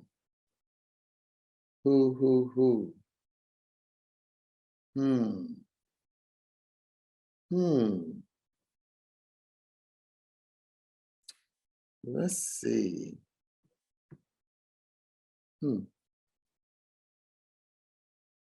Wow. I see one that I have in my phone right now. I wonder, is this number good? And I don't know who this person is. Huh? Why don't I call and see? Hello, Allie. Thanks for taking my call on your voice recorder. I was giving you a call, Allie, because I did not remember where I met you, and I just had your phone number and your name in my phone. And I see your voicemail identified that you're with Compass. My name is Tyrone Whitby. I'm with Keller Williams Preferred Properties. So I'm sure that we had a real estate conversation, and I'm just looking to clean up my phone. And it's so wonderful to know that you're a fellow real estate practitioner. So I'd love to know about any inventory that you may have, or if there's any way that we could collaborate in the future. So you have a wonderful evening, and I look forward to speaking with you in the future, Allie. Bye-bye.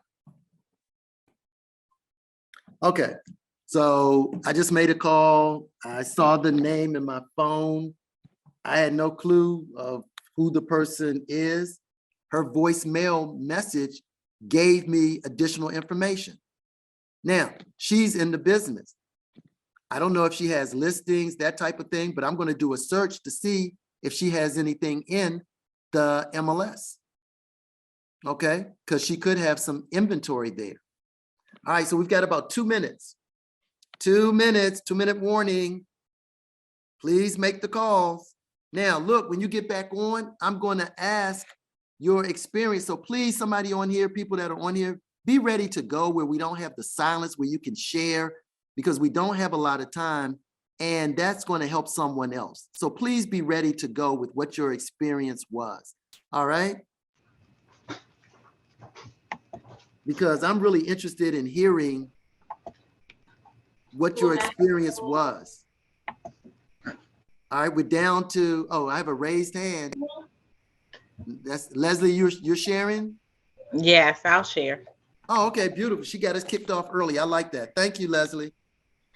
So I'm quite embarrassed to say when I first moved back here, I was looking for something to do, and my girlfriend and I rode out and we were trying to shoot some pool. And so the person that's in my phone with just the first name owns the bar. So when I was talking to him, he was asking me, did I take a drink every once in a while? And I was saying, I used to, but that doesn't remind me where, where we may have met. So we got to talking about the cities, but he did ask me to come back out and visit again. Well, I don't think you have a problem meeting a business owner, do you? No, not at all. Okay. Not at all. And they're generally Not at all. they're generally also other people in bars, and they probably have flat screens, and it's maybe a sports bar at that, and you probably would make some connections, and people are jovial, having drinks and watching football games. So the night I would go out there would be a Sunday, a Monday, or a Thursday. That's when the games Sunday, are Monday, on. or Thursday. Okay. Yes, ma'am. Okay. Yes, ma'am. I think you're going to turn over some leads. I hope All right. so. Who else? Who else would like to share? So that's a call that probably, had you not been on here, would you have made that call? No. I was actually going to delete it eventually. Ooh, a business owner. All right, who else? Come on, somebody else share with us real quick. Wasn't that positive? Come on now, who else made calls? Come on. Come on, guys. We're in the real estate business. We're in the relationship business. Come on, share.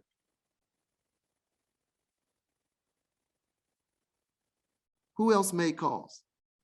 Share your experience with us. Anybody else that called?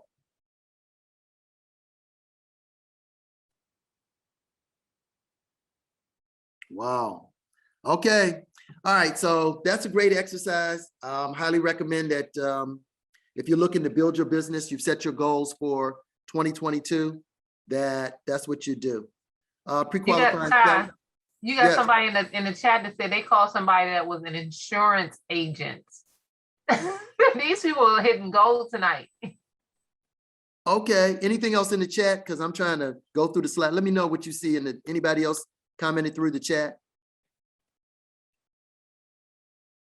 You see anything else in there, Kelly? No, they're just saying they love the scenarios that were presented. Okay, beautiful. Okay. Understand we talked about the seller's motivation. Position yourself as an expert, win the listing, allow you to price the home and sell it for the most amount of money in the shortest time frame, properly set seller expectations, allowing you to create a great customer experience. The other thing I would say to you, look, depending on the area that you're in, we're already starting to see the market shift a little bit. I'm not saying that this is flipping to a buyer's market. However, the thing that we're starting to see is days on market are starting to be extended and longer. The other thing that we're starting to see is sellers are now offering concessions. We're now seeing some seller closing help. All right, we're now seeing some, oh, guess what? I will make repairs, okay? All right, so know the market. Please look at your statistics that are in Bright MLS. The statistics have been moved to the front page. I was teaching a class earlier today, and one of the things I did is I looked down and I looked at one of the things I always look at is price increases to price decreases. And for the day, today, the price increases were something like, I believe 133 price decreases and 13 increases. And look at your stats, okay? So stay abreast of what's going on in the industry. All right, another thing, here's a pre-listing questionnaire. How did you hear about me? Where are you moving? What's motivating you to move there? How soon do you have to be there? If we sell your home in the next 30 days, will that pose a problem for you? Okay, you can download the pre-listing questionnaire from your electronic toolkit. All right, so pre-qualifying the seller. Now, we had a role play of pre-qualifying the seller, and that was basically going through. I'm gonna let you do that on your own at home. All right, remember that you can get your listing presentation or consultation through command in the design library. It's already there. There are multiple templates for you to choose from. So choose the one that works for you. There are multiple templates. All right, so log into command to review the listing presentation designs. All right, okay, practice the listing presentation. You want to practice this presentation with another agent or hearing yourself, and I would say record it. Please record yourself giving the consultation. Record yourself giving the consultation. All right. All right. So we're over to ahas, achievement, and recap. So how was your thinking change tonight? What ideas or mindset were new to you? What do you feel differently about? What was meaningful to you today? Can you put it in the chat? What was meaningful for you today? Kelly had commented on someone's statement in the chat that they really enjoyed it tonight and they have some food for thought. How will your behaviors be different going forward? Now, here's the key one. From what we did tonight, what actions will you take going forward? What tools, models, or systems will you definitely use? We covered some. We covered Ignite, your daily 10-4, 10 contacts made, 10 contacts added to your database, 10 handwritten notes, 10 homes preview. We talked about your use of command. We talked about going through your phone and cleaning up your phone before the end of the year, getting more contact information. We talked about putting people on smart plans as well. Any other comments or any other questions? Yeah, they're saying some of their takeaways. Do not delete old numbers. It's better. It's not a bother to continually reach out. They said all this information was great. They're thanking you. Have consultations, not presentations. Okay. And thank you for taking my call as their opener. Okay, beautiful. All right, remember to practice your scripts. If you don't practice your scripts daily, you'll lose them. Practice your scripts daily. Now, I don't want to overpromise. I might make Kelly do this if she'll do it. We do role play and script practice every morning at 9 a.m. If you want to get deep into your script practice and role play, Kelly, are you willing to give them the link for it? You know what? Let me see. Can you put that in the chat? Yes, if they'll hold on a second, I'll put it in the chat. Hold on one second. I put my email so they can email me, but I will definitely put it in the chat. Give me 1 second. Let me get it right now. So if you'd like to get a lot better at your conversations, your conversion, because it's not about how many people you talk to, it's about how many people you convert. I'll put it out to you that you can jump on with us when we do Command Your Day in the mornings at 9 o'clock from 9 to 10. And we'll practice and script practice with you, role play, and we'll go through the various techniques. You got a very small sampling of some of the techniques that we use. And we have many techniques. I see Dot was on here today, and Dot has script practice and role played with us, and she knows many of the techniques. So if you want to sharpen up those skills and be on with people that are doing this on a regular basis and practice with us, I'll throw that out to you. So I'm willing to help you and work with you on that as well, where you get it firsthand. Now, here's the thing about this. I'm going to say this to you straight up.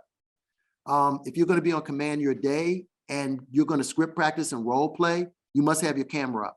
We don't script practice and role play with placeholders because we have to read body language, facial voice, and body, face, and voice inflection, because we're looking to help you. So if you're going to actually role play, you got to have the camera on. We're not going for bad hair days and all that type stuff. And I just woke up and all of that because you're at work. Because if Gary Keller were on that call, I bet you your camera would be up. Okay. How you participate here is how you participate everywhere. So I'm looking to help you any way that I can help you. I coach every day. So, you know, I'd love to be able to help you. All right. Kelly, did you drop that in the chat yet? Yes, it's there. All right. So look in the chat, and that's where you can jump on with us. Even if you're not with our market center, we help whoever. Jump on with us and be camera ready. All right. Look, guys, it was a pleasure. I certainly enjoyed it tonight. I hope that I was able to help you to reach some of your business goals and some of your objectives, and just to become an even stronger real estate professional and a stakeholder with Keller Williams. And as always, Keller Williams, we enjoy being in business with you, and we want to continue to be in business with you. So God bless everybody on the call. If there's anything that I can do personally to help you, you know, you can go to the Keller Williams directory. You can look me up, Tyrone Whitby, W-H-I-T-B-Y. I'll just give you my cell phone number, 202-997. 202-997-0129.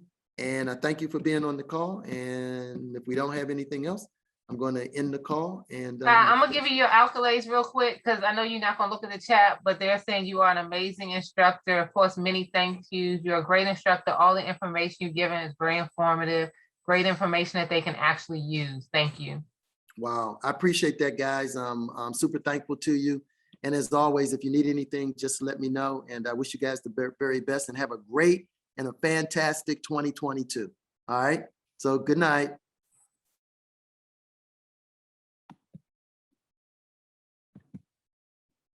Now.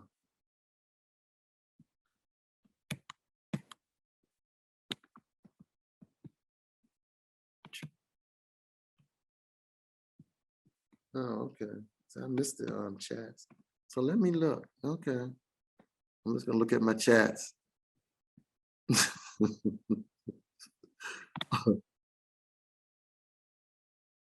Dolores Howard. Thank you very much. Okay, beautiful. Monthly goals. All right. All right, beautiful. Okay. All right, so stay in at night. Finish up on Ignite. Bye-bye. Remember, thank you for calling. Thank you for taking my call. Not your name first. Hello. Thank you for taking my call. This is your name. You don't have to say you're in real estate, just your name. I have your number in my phone and I'm embarrassed to say I don't remember where we connected. And that's exactly what I said. Oh, what did they say Exactly back? what I said. Yeah. Was that were you the person that had Nurse. the bar, the owner at the bar? No, I got a nurse. Oh, what, okay. How did that go? What did she say? Well, she's actually my son-in-law's cousin. Okay. So I met her because my daughter was pregnant and she was watching my granddaughter. Mm-hmm. So I just kept her name in case of an emergency, but I really didn't remember who she was. I just had a name Lillian. So when I called her, that's exactly what I said. And she goes, oh yeah, I remember you, Gemma, blah, blah, blah. And then we got to talking. She has twin boys. We talked about the family. We talked about her being a nurse and then, you know, recreation. She likes movies and stuff and dreams. And then, you know, I was thanking her for, you know, being a nurse, especially in these difficult times with COVID.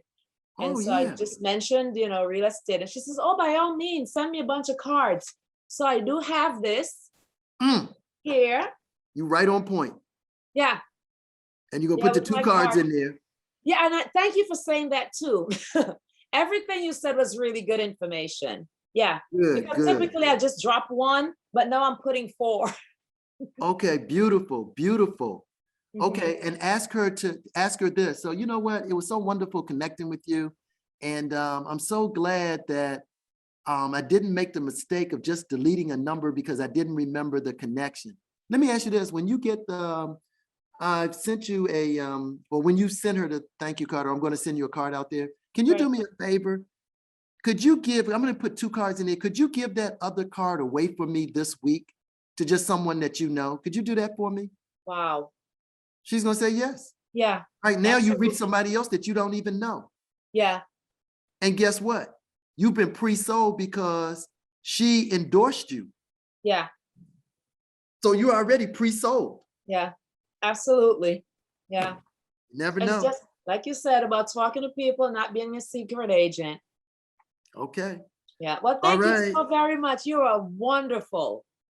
Well, thank you. Thank you. Thank you. You know, I love doing this and this is what I do on a daily basis. So. I can tell. I can definitely tell how much you enjoy doing it. It shows. Yeah. And I love the fact that you give like life examples. This is Tyrone way, you know. Yeah, we love that. You were awesome. Well, Thank I appreciate you that so much. And I see Raquel hung on here till the very end. Raquel, what's up with you? Where's Raquel? She's gone? No, her face is, her placeholder is up. I see her name. She's still on there. Maybe she's stepped away. All righty, well, thank you again and have a wonderful night. All right, good night. Sure thing. You can jump on Command Your Day with us. Okay. Yeah, I wrote all the information. I did. Because now you're gonna get some some deep stuff that you can really use, because this was kind of, you know, the 2 hours goes so fast. I'm a new agent, so I love it. I just love it. Any kind of information, education that I get, I welcome it. How long have you been, when did you get the license? So we've been recorded. There's all this stuff. Oh, well, I can pause the recording. Okay.